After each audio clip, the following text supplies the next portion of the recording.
कोकणातील श्री क्षेत्र हरिहरेश्वर येथे 29 नोव्हेंबर रोजी घडलेल्या धाडसी बचावाची सर्वत्र चर्चा होत आहे.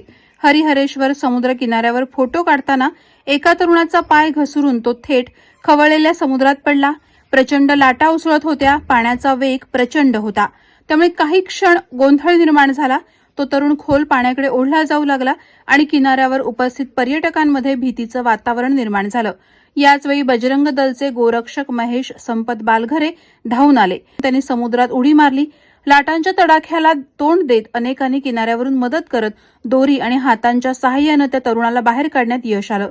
बचावाचं दृश्य उपस्थित पर्यटकांनी मोबाईल कॅमेऱ्यात कैद केलं असून व्हिडिओमध्ये दिसतंय की जोरांच्या लाटांमधूनही या गोरक्षकांनी मानवी साखळी पद्धत वापरली आणि जीवाची जराशीही पर्वा न करता धाडसानं त्या तरुणाला वाचवलं आणि सुखरूप किनाऱ्यावर येण्यास मदत केली.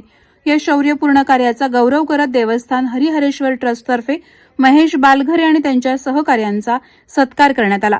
दरम्यान समुद्र सुंदर असला तरी सतत जागरूकता ठेवणं गरजेचं असून अशा प्रसंगी सतर्कता, सुरक्षा आणि तत्पर बचावकार्य किती आवश्यक आहे याची जाणीव या घटनेनं पुन्हा एकदा अधोरेखित केली आहे.